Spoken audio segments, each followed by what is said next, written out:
اللہ کے نبی صلی اللہ تعالیٰ علیہ وسلم ارشاد فرماتے ہیں، قیامت کے قریب میری اولاد میں ایک میرا بیٹا پیدا ہوگا جس کا نام محمد ہوگا، حضور صلی اللہ علیہ وسلم کے نام پر ہوگا، اور دنیا اسے لقب سے یاد کرے گی مہدی کے نام سے۔ اور حضور اکرم صلی اللہ علیہ وسلم نے ارشاد فرمایا، میری نسل میں، میری اولاد میں، حضرت فاطمہ کی اولاد میں جب وہ پیدا ہوں گے دنیا میں اور پھر ان کی خلافت قائم ہوگی تو فرمایا گیا کہ پوری دنیا میں صرف اور صرف اسلام غالب آ کر رہے گا۔ اب وہ زمانہ کب آئے گا؟ ہاں، اللہ کا وعدہ برحق ہے۔ اللہ نے فرمایا یہ دین پوری دنیا پر غالب آ کر رہے گا، چاہے تم پسند کرو ناپسند کرو۔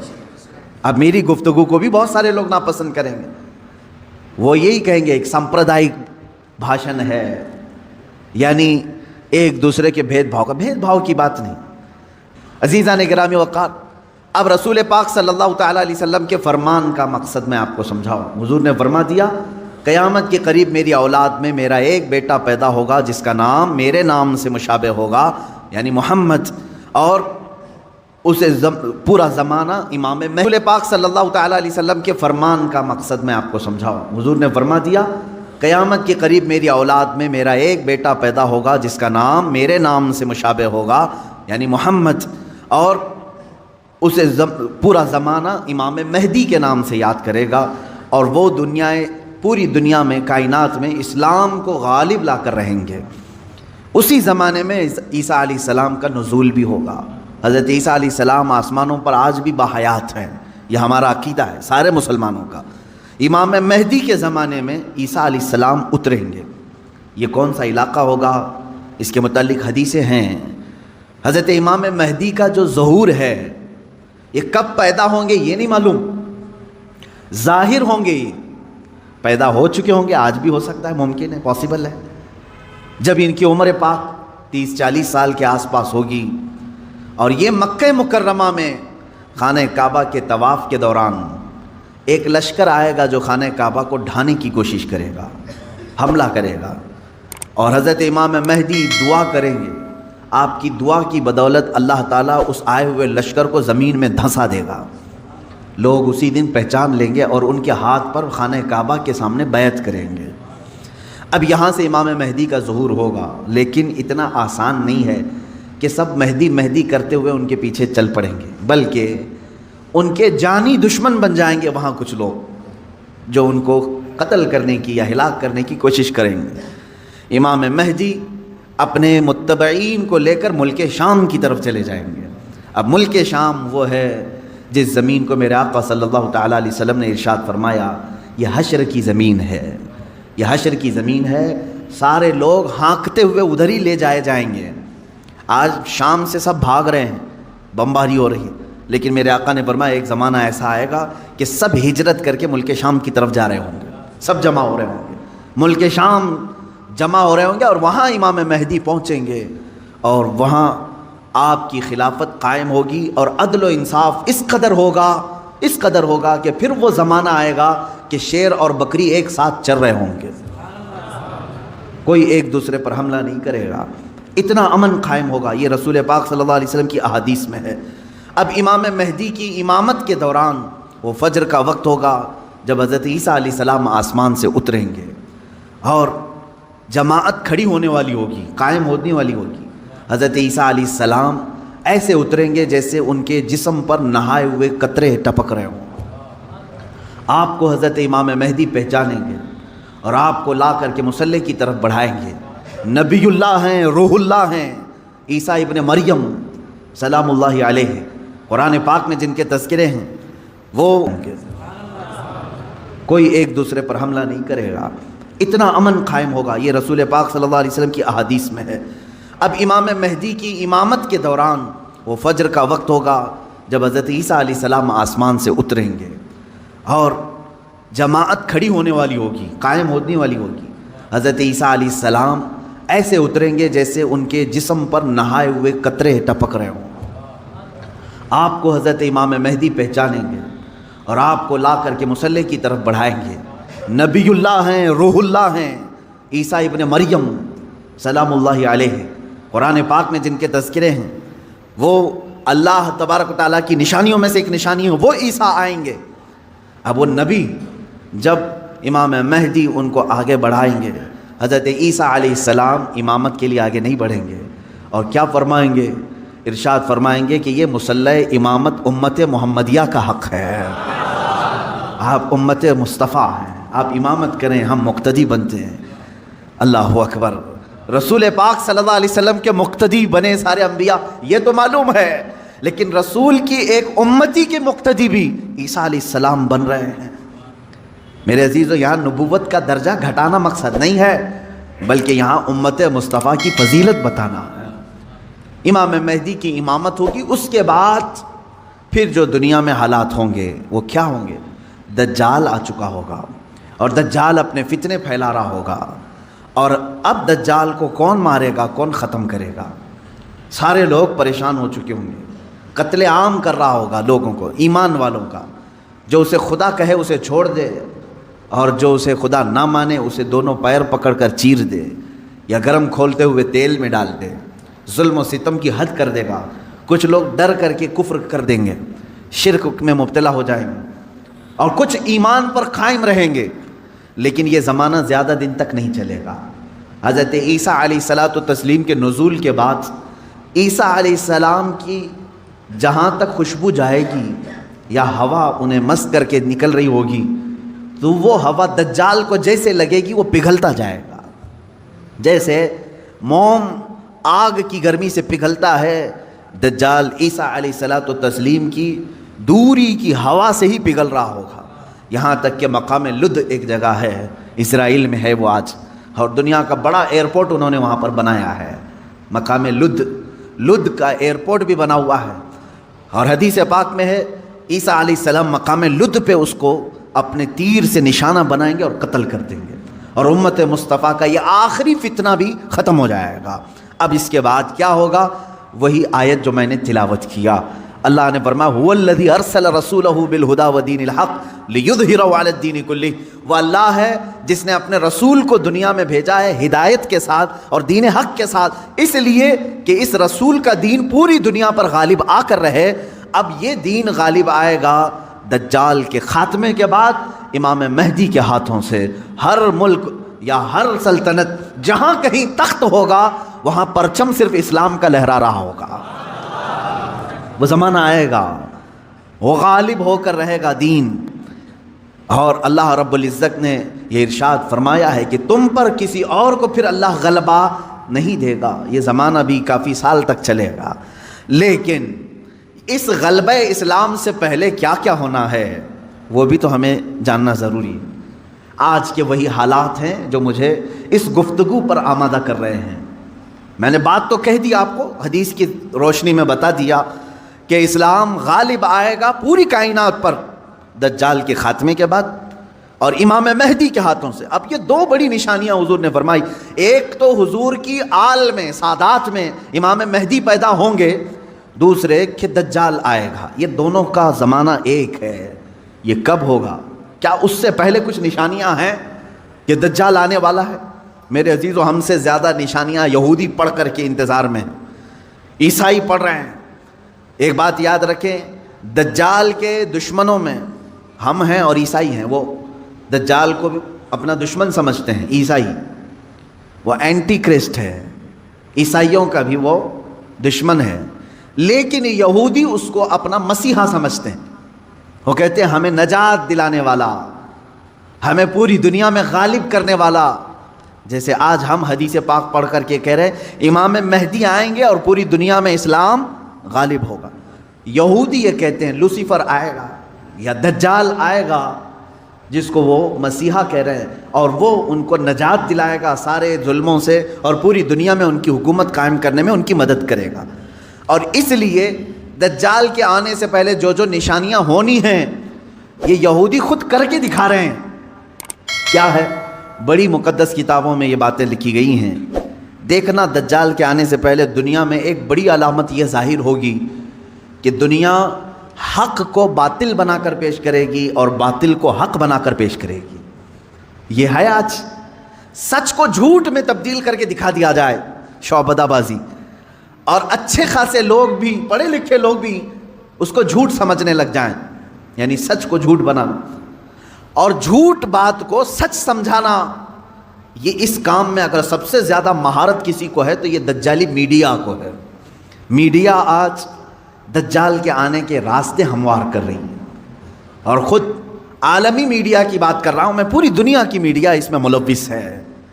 ذہنوں کو ڈائیورٹ کر دینا، اصل مدے سے بھٹکا دینا، یہ کام کون کر رہا ہے آج؟ سب سے زیادہ میڈیا کر رہی ہے. میرے عزیزو، سچ بات کو جھوٹ بنا کر پیش کرنا یہ دجال کے آنے سے پہلے ہوگا، اور کثرت سے ہوگا، کثرت سے ہوگا.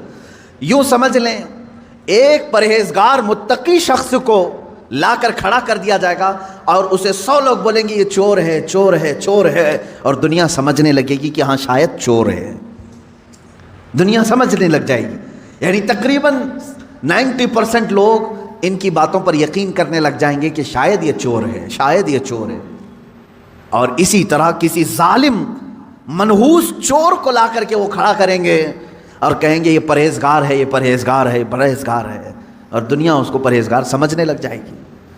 کیا یہ دونوں چیزیں آج کرنے کے لیے پوری social media, internet, news channels نہیں ملوث ہیں اس میں؟ چوروں کو حکومت پر بٹھا کر کے ان کی فضیلت بیان کرنا ہندوستان سے زیادہ ہمیں کہاں نظر آئے گا؟ سب سے زیادہ ہمیں یہاں نظر آتا ہے. جو پورے کے پورے ملک کو گبن کر کے بیٹھے، اسے مسیحات اور اسے لوگوں کا ایسا بے کسوں کا کس جس کو کہا جائے ایسا بنا کر پیش کرنا، یہ میڈیا کا رول ہے. عزیزان گرامی وقار، پورے ذہنوں کو ڈائیورٹ کیا جائے گا اور تقریباً یہ جادو کی طرح اثر کر جائے گا لوگوں پر. مثال کے طور پر ایک جادوگر کسی محلے میں آتا ہے، شعبدہ بازی دکھاتا ہے. پہلے تو ہوتا تھا سڑکوں پر ہی کھڑے ہو جاتے تھے سانپ کا کھیل دکھانے والے، یا کسی بچے کو لیٹا کر چادر اوڑھا کر اس کی گردن الگ کر کے دکھانے والے. یہ شعبدہ بازی ہوتی تھی. لیکن ایک بات یاد رکھیں، لوگ گھیرا ڈال کر دیکھتے تو ہیں، اس میں 90% لوگ صحیح سمجھ لیتے تھے، جبکہ وہ آنکھوں کا دھوکہ ہے. بہت ساری چیزیں اتنے شارپ طریقے سے وہ جادوگر کر کے دکھاتا ہے کہ تمہاری آنکھوں کو دھوکہ ہوتا ہے. لیکن میرے عزیزوں، اسی مجمع میں 5 یا 10% ایسے لوگ بھی ہوتے ہیں جو اس کے ان کاموں پر یقین نہیں کرتے. ہے ہر زمانے میں جہاں پر بھی جو جادو دکھا رہا ہے اس کے مجمع میں پورے 100% لوگ یقین کرنے والے نہیں ہوتے. چند لوگوں کے دلوں میں شک ہوتا ہے کچھ تو اس نے گڑبڑ کیا ہے. اب یہ وہ لوگ ہوتے ہیں جن کی عقل سلیم ہوتی ہے اور دل پاک ہوتا ہے، ان کے اوپر جلدی جادو اثر نہیں کرتا. اسی طرح میرے عزیزو، آج کے زمانے میں یہ جو دجالی نظام قائم ہے اس کا اثر بھی بھولے بھالے لوگوں میں تقریباً ہو جاتا ہے، لیکن سلیم فطرت والے جو عقل سلیم رکھتے ہیں ان پر ان کا جادو اثر نہیں کرے گا. اب آپ سب کو میں پہلے سے آگاہ کر رہا ہوں، اپنے ذہن کو، اپنے عقل کو سلیم بنا کر کے رکھو. یہ کیسے رہے گا؟ اللہ کی باتوں پر یقین رکھو، اور اس کے علاوہ جو بھی کہے گا، اللہ اس کے رسول کے علاوہ جو بھی کہے گا وہ سچ بھی ہو سکتا ہے، جھوٹ بھی ہو سکتا ہے، مگر میرے مولا کے قول میں جھوٹ کی طرف شائبہ بھی نہیں، سچ ہی ہوگا. جب تمہارے ذہنوں میں یہ بات آئے گی تو پھر تم دنیا کو 100% ایمان لانے والے، یقین کرنے والے نہیں رہیں گے. آج دیکھ رہے ہیں آپ، میں مسلسل پچھلے 1 ہفتے سے دیکھ رہا ہوں، فرانس میں جو گستاخی ہوئی اور اس کے پاداش میں جو کچھ بھی حالات ہوئے سب کو معلوم ہے. فرانس میں جو کچھ ہوا اس پر ڈیبیٹ انڈیا میں بھی چل رہا ہے. ہندوستان کے ہر نیوز اینکر اس کو لے کر کے گرما گرم بحث کر رہے ہیں، اور کچھ ایسے لوگوں کو لا کر بٹھایا جاتا ہے، مجھے ان کے بارے میں معلوم نہیں، وہ پیڈ ہوتے ہیں یا بکے ہوئے ہوتے ہیں، یا ان کو اسکرپٹ یعنی سکھائی جاتی ہیں، لکھ کر کے دیے جاتے، پتہ نہیں کون لوگ بیٹھتے ہیں. آپ کو عام لوگ ہیں آپ، مجھے معلوم ہے، لیکن میں آپ کے سامنے گفتگو کر رہا ہوں. سنیے، ایک اسکول کا ٹیچر بلیک بورڈ پر کارٹون بناتا ہے رسول پاک صلی اللہ علیہ وسلم کا. اس کی شکایت بھی ہوتی رہی لیکن وہ باز نہیں آیا، اور اسی علاقے کا کوئی ایک نوجوان اس سے برداشت نہیں ہوا، اس نے جا کر کے اس کا سر قلم کر دیا. یہ ہے، معلوم ہے آپ، یہ رپورٹ ہے، آپ کو معلوم ہے. اس نے سر قلم کر دیا، وہ اس کا اپنا پرسنلی معاملہ تھا. عبداللہ شیشانی جو بھی ہے. اب اس کو کیا چھوڑ دیا لوگوں نے؟ چھوڑ دیا عبداللہ کو، بلکہ اسی وقت گولیوں سے بھون دیا فرانس کی پولیس نے، ختم کر دیا. دونوں ختم ہو گئے، جن کے دونوں کے معاملات تھے وہ چلے گئے. اب میں ایک جملہ کہتا ہوں، تمہارے نزدیک عبداللہ شیشانی ٹیررسٹ ہے، یعنی اس نے سر قلم کیا اس لیے یہ ٹیررسٹ ہے. ہمارے نزدیک رسول کا خاکہ بنانے والا سب سے بڑا ٹیررسٹ، ظاہر سی بات ہے. اب فیصلہ یہی ہوگا، تمہارے نظر میں جو ٹیررسٹ تھا اس نے اس کو قتل کیا جو ہمارے نظر میں ٹیررسٹ تھا. بہرحال یہ معاملہ ہو گیا یا ختم ہو گئی بات. لیکن میرے عزیزو، اس واقعے کے بعد فرانس کی حکومت کو کسی ایک کی طرفداری کر کے گورنمنٹ بلڈنگوں پر حضور پاک صلی اللہ علیہ وسلم کے خاکے لگانے کا کیا مقصد تھا؟ حکومت کسی ایک ویکتی کے، ایک پرسنل شخص کی حمایت کرتے ہوئے اور گورنمنٹ کی بلڈنگ پر بڑی سائز میں حضور پاک صلی اللہ علیہ وسلم کی تصویر لگا رہی ہے، یعنی کارٹون بنا کر کے. کارٹون در حقیقت یہ گالی کی صورت ہے. آدمی صاف گالی نہیں دے سکتا تو اس کی صورت بگاڑ کر کے کہیں لکھ دے. حضور پاک صلی اللہ علیہ وسلم کو انہوں نے کیا. اب پوری دنیا بھر کے مسلمانوں میں جو غصہ ہے میرے عزیزو، یہ قتل جو ہو چکا تھا وہ 8 دن پہلے ہو گیا، 10 دن پہلے ہو گیا، معاملہ ختم ہو گیا. اس قتل پر کسی نے احتجاج نہیں کیا، کہیں ہے کسی پروٹیسٹ نہیں ہوا. پوری دنیا بھر کے مسلمان جو راستوں پر آئے یا پروٹیسٹ کیے، کس کے متعلق؟ فرانس کی حکومت نے جو یہ غلطی کی ہے، اپنی عمارتوں پر، گورنمنٹ کی بلڈنگوں پر جو رسول پاک کے خاکے لگائے، اس کے خلاف پوری دنیا بھر کے مسلمانوں کو غصہ ہے اور سب آئے. یہ بات صاف صاف میں بتا رہا ہوں آپ کو، سنیے. آپ کا میرا غصہ بھی کس پر ہے؟ دیکھیں، ٹیچر کا معاملہ ختم ہو گیا، اس نے کیا تھا، سامنے والے نے مار دیا، وہ معاملہ ختم ہو گیا، وہاں ختم ہو گئی چیز. اور جس نے قتل کیا اس کو بھی تم لوگوں نے نہیں چھوڑا، وہ بھی اس کو بھی گولیوں سے مار دیا، معاملہ ختم. لیکن ایک گورنمنٹ کا بلڈنگ پر اس طرح سے تصویریں لگانا، یہ در حقیقت پوری دنیا کے مسلمانوں کو جھنجھوڑنا تھا، پوری دنیا کے مسلمانوں کے دلوں پر ضرب لگانا تھا. اب ہم پروٹیسٹ کیے، آپ پروٹیسٹ کیے، ہم نے کہا، لیکن ہندوستان میں آنے کے بعد اب دجالی نظام کی جو میڈیا ہوتی ہے یہ کیا کرتی ہے؟ پورے بحث کو ڈائیورٹ کرتی ہے، پورے مدے کو ڈائیورٹ کرتی ہے. یہ سارے جتنے پروٹیسٹ ہو رہے ہیں، نیوز والے اسے کیا دکھا رہے ہیں جانتے ہیں آپ؟ نیوز والے یہ دکھا رہے ہیں کہ دیکھو، ایک ٹیررسٹ کی حمایت میں اتنے مسلمان ہندوستان کی سڑکوں پر آ گئے. یعنی عبداللہ شیشانی نے جو قتل کیا ٹیچر کا، اس کی حمایت میں یہ سارے لوگ کھڑے ہیں اور پورا ڈیبیٹ اسی پر چل رہا ہے. کیا آپ لوگ ہندوستان میں رہ کر کے ایک قتل کی حمایت کرتے ہیں؟ ایک قتل کی حمایت کرتے ہیں؟ ہم نے کہاں یہ قتل کے متعلق پروٹیسٹ کیا ہے؟ بتاؤ ذرا صحیح. اس عبداللہ نامی لڑکے کا کسی ایک کے ہاتھ میں بینر آیا پوری دنیا میں کہیں پر کہ اس کے قتل کی حمایت میں پروٹیسٹ ہو رہا ہے؟ میرے عزیزو، پورے مدے کو ڈائیورٹ کرنا یہ میڈیا کا کام ہے، جبکہ انہیں معلوم ہے کہ پوری دنیا کے مسلمان جو پروٹیسٹ کر رہے ہیں وہ قتل کے متعلق نہیں، بلکہ وہ فرانس کی گورنمنٹ کی حرکتوں پر پروٹیسٹ کر رہے ہیں. اب اس کی ایک مثال میں آپ کو بتا دوں. یہ میڈیا اینکرز یہ کہتے ہیں کہ فرانس کا وہ اندرونی معاملہ ہے، وہ اندرونی معاملہ ہے، وہ چاہیں ان کو فریڈم آف ایکسپریشن ہے، وہ سیکولر ہیں، وہ چاہیں تو کسی ایک ویکتی کی حمایت کریں اور بلڈنگ کی پوری تصویر لگا دیں رسول پاک صلی اللہ تعالیٰ علیہ وسلم کی تصویر سے. میرے عزیزو، اگر یہ فرانس کا اندرونی معاملہ ہے تو انڈیا میں ڈیبیٹ کیوں ہو رہا ہے؟ آپ کے نیوز روم میں یہ بحث کیوں ہو رہی ہے؟ آپ یہ سمجھیں اس زمانے کا سب سے بڑا خطرناک جال یہ میڈیا ہے، نیوز کا. جو اب ظاہر سی بات ہے یہ ہماری بھی کلپس اٹھا کر کے چلائیں گے اور پھر ہمیں بھی بتائیں بھڑکاؤ مولانا ہے، سامپردائک پھیلانے والے ہیں، ہماری گفتگو کو کاٹ کر کے پیش کریں گے، ان کا کام ہی وہ ہے. لیکن میں آپ کو بتاؤں کہ پورے ہندوستانی مسلمانوں کے دماغ کو ڈائیورٹ کر رہے ہیں کہ تم لوگ جو پروٹیسٹ کر رہے ہو ایک قتل کی حمایت میں کیسے پروٹیسٹ کر رہے ہو. ان سے کوئی بھی ڈیبیٹ میں بیٹھنے والا یہ نہیں کہہ رہا ہے بلکہ وہاں ثابت کرنے کی کوشش کر رہے ہیں قتل ایسا ہو سکتا ہے ویسا ہو سکتا ہے۔ میرے عزیز، یہاں کہنا تو یہ چاہیے تھا قتل ہوا اور اس کے مقابل میں جس نے قتل کیا اس کا بھی قتل ہو گیا۔ ہم اس مدعے پر بات نہیں کر رہے ہیں، ہم تو گورنمنٹ کے خلاف بات کر رہے ہیں جو فرانس کی حکومت نے اپنی عمارتوں پر میرے آقا کی تصویر کشی کی ہے، ہم اس کے خلاف کھڑے ہیں۔ اب مجھے ایک بات بتائیں، کیا کسی ایک شخص کے کچھ ایسا قتل کرنے کی بنیاد پر پوری دنیا بھر کے 180 کروڑ مسلمانوں کے نبی کی توہین کرنا جائز ہو سکتا ہے؟ جائز ہو سکتا ہے؟ مجھے یہ بتاؤ کہ اگر کسی ایک ہندو نے ٹیرر اٹیک کیا کسی پر تو کیا کروڑوں ہندوؤں کے بھگوان کی تصویر لگا کر کے اس کی مذمت کی جا سکتی ہے؟ ہم اس کے قائل نہیں۔ ایک ہندو نے اگر ٹیرر اٹیک کیا کسی پر تو کروڑوں ہندوؤں کے رام کرشن کی تصویر کشی کرنا اس کی اجازت نہیں دیتے ہم۔ سارے مذہب کے جو دیوی دیوتا ہیں ہم ان کو کرٹیسائز کہاں کر رہے ہیں؟ عزیزان گرامی وقار، یہ اسلام ہے جو انصاف سکھاتا ہے۔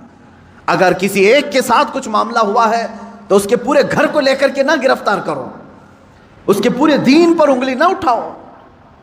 آج یہی دنیا میں ہو رہا ہے، اور پوری دنیا میں مجھے تو یہ سمجھ میں نہیں آتا ان پر کیس کیوں نہیں ہوتا۔ یہ میڈیا اینکرز پر یہ سیدھے یہ جملہ بار بار کہتے ہیں اسلامک آتنکواد نے حملہ کیا، اسلامک آتنکواد نے حملہ کیا۔